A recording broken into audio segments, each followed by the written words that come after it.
Let's talk about deep, fierce emotions like anger, rage, even hatred. First of all, it is okay to feel those feelings, right? Just like any other feeling, we have a spectrum of somewhat lighter, somewhat denser, darker feelings. Some feelings uses to motivate us, some slowly destroy us. But however we look at it, it's just a scale of emotions that we can choose from, right? We can allow it to move us and to influence our actions. Now, all of these feelings, like anger and hatred, they are based on frustration. So first there was a frustration there already when we were children. And that frustration got deeper and deeper and deeper and wider and wider and wider. And then it developed its own unique style, you could say. It turned into anger, and it turned into rage and hatred. For these were situations in our life that did not get resolved. The bigger the gap was between what I wanted and what I really had, so was what created between that, the bridge that was created between that, which is frustration. The frustration is there when my wishes are not met, when my needs and wants are not acknowledged. So I'm building frustration. It's because the people, the ones that were closest to me, my parents, my peers, my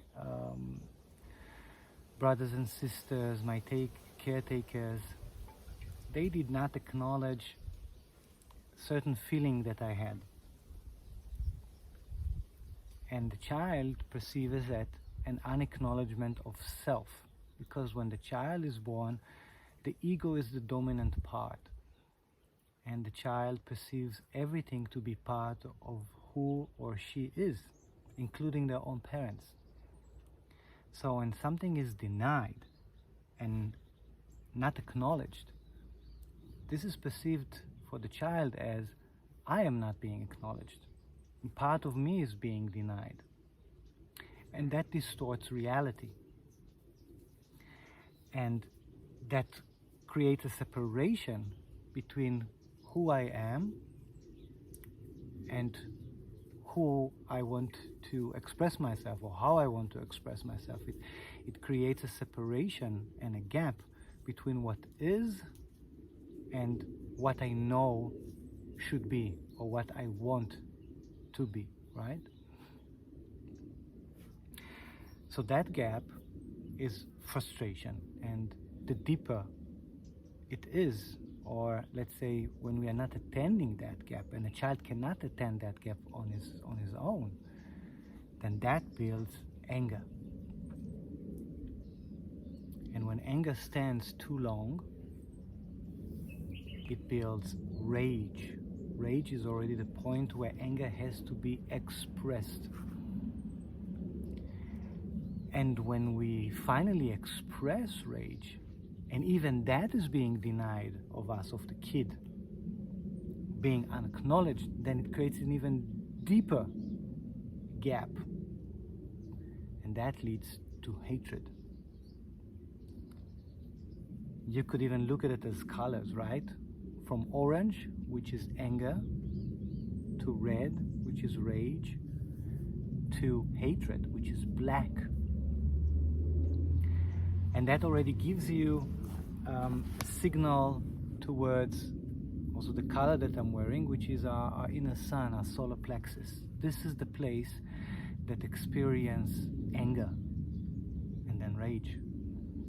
This is this willpower of fulfilling who I am, which is being denied.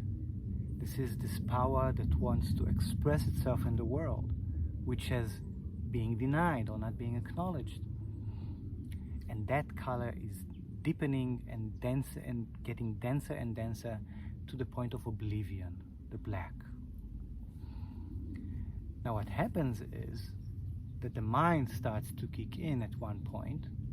The more I grow up, the more mind is taking over or taking charge of my life. And the mind is working through logic. There's a cause, there must be an effect. Or vice versa, if there is an effect, there must be a cause. So who's the cause of my problems? Who's the cause of my frustration? Right? Why am I being denied? Why is it that what I want is not being fulfilled? And since nobody has helped me to work on my emotions and on this process, I'm not even thinking about it, the cause, being the way I grew up, my environment, my parents, my teachers. This is being it's too far away. I'm too avoidant to see it, because naturally I am supposed to listen to grown-ups. I am supposed to listen to my teachers. I am supposed to respect elderly people. It's built into my system to follow the guidance of my parents. But they are too just humans, and they too roll on or pass forward their own frustration, their own lack of accountability, what they were denied. So this gap is already part of our evolution, or the gap is in our evolutionary state. And what happens is the mind needs to find reasons. It needs to find a reason why. So the mind follows science, and science is looking into all sorts of things, but it's being quite cold with the analytic, with analyzing life. And before you know it, we're starting to blame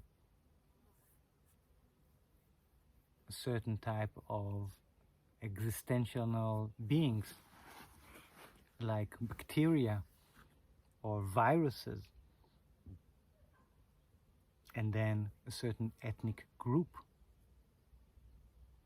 These are the ones that carry that disease. These are the ones that are causing separation and hatred. These are the ones who are taking away from you. Right?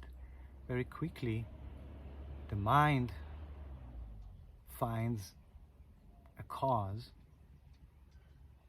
and not considering the feeling of love and compassion and understanding, it creates a very harsh separation, which was already there between me and myself, me and the unacknowledged part of myself, me and the denied part of myself.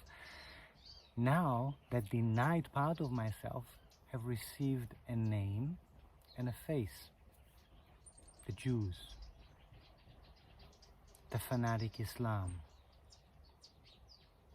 the Ebola virus,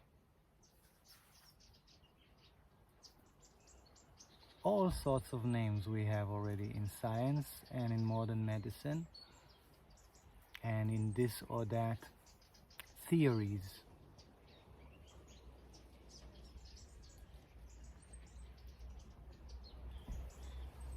So, how do we deal with that? Because before we know it, people around us are reminding us of our frustration. A person in line would aggravate us because he or she has a lot of patience and a lot of time, and I don't. I'm in a hurry. Or a certain person will act in a certain way while driving a car, And that is contradictory to the way that I was brought up. And that creates tension.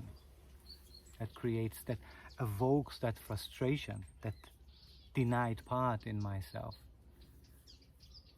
And I go from anger to rage to hatred. All of these people, all of these situations, all of these occurrences are part of a reflection to that denied part within me that is calling for acceptance, that is calling for acknowledgement. Because that part belongs to me, that part is inside of me. The part of me that was denied as a child or unacknowledged is still there. It didn't go away. It turned from yellow to red, or from yellow to orange to red to black, but it didn't go away. Nobody cut it out of me and put it somewhere, bury it somewhere. This doesn't happen. This cannot happen. I have an emotional body that is overpassing my physical body. So these people are reflecting, the situations are reflecting that part of me that is lacking. And what is it lacking? It lacks emotions. It lacks the acknowledgement I was wishing from my parents. It lacks the love that I was wishing from my brothers and sisters. And now it reminds me of its existence. It reminds me that I didn't take care of it. It reminds me that it's missing the light because it's black. It misses love because it was denied. So I can continue throwing it on other people, but this is a cycle that I'm bound to repeat forever, or until I will finally deal with it, until I will shed light on it, until I will find love for it.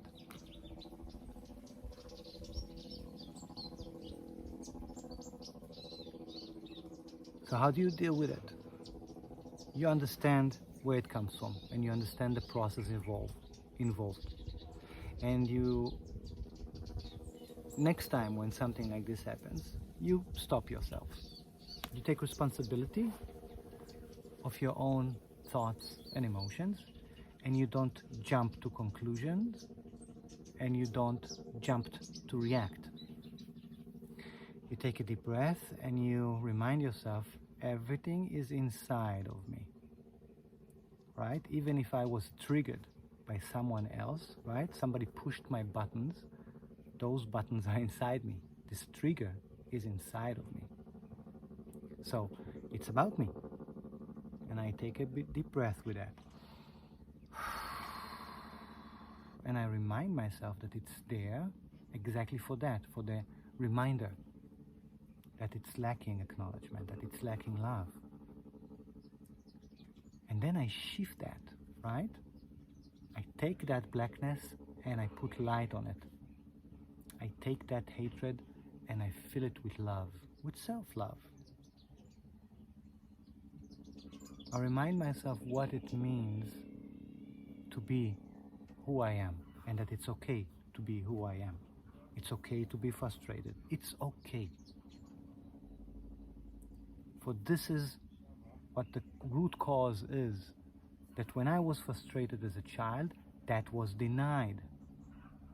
So now I am the adult of myself, by myself and for myself, and I take responsibility for that denial and I give that acceptance to myself.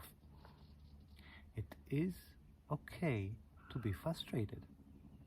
It is okay to have these emotions that I'm feeling right now, that burning anger. It's okay. That shouldn't be denied. As long as I am seeing it, receiving it, accepting it, I have a chance to shift the polarities of it. Feeling anger doesn't mean I am going to blow somebody's head off. It It means I have a choice. What do I want to do with that feeling? And if I will keep on suppressing it and denying it, it will build up in my system, and it would grow and it would grow. This gap, as we said, as a child, grows and grows and grows. In one way or another, if it hasn't been expressed, it will implode. It will create a disease. Dis-ease. So there are ways, tons of ways, to express your emotions productively.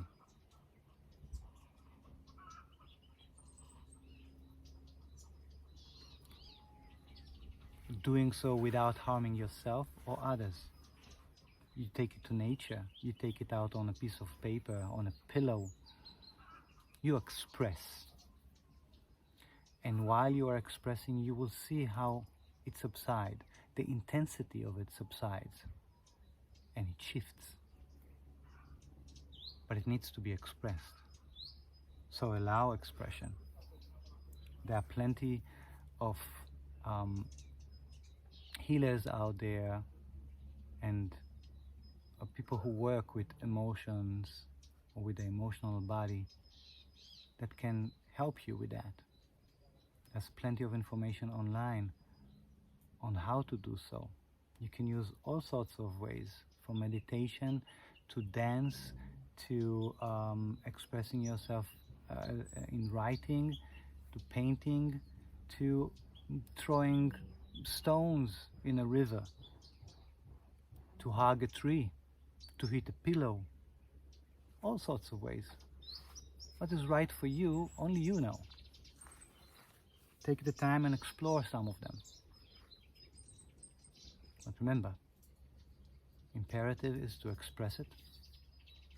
First accept it, and then accept it, and then express it.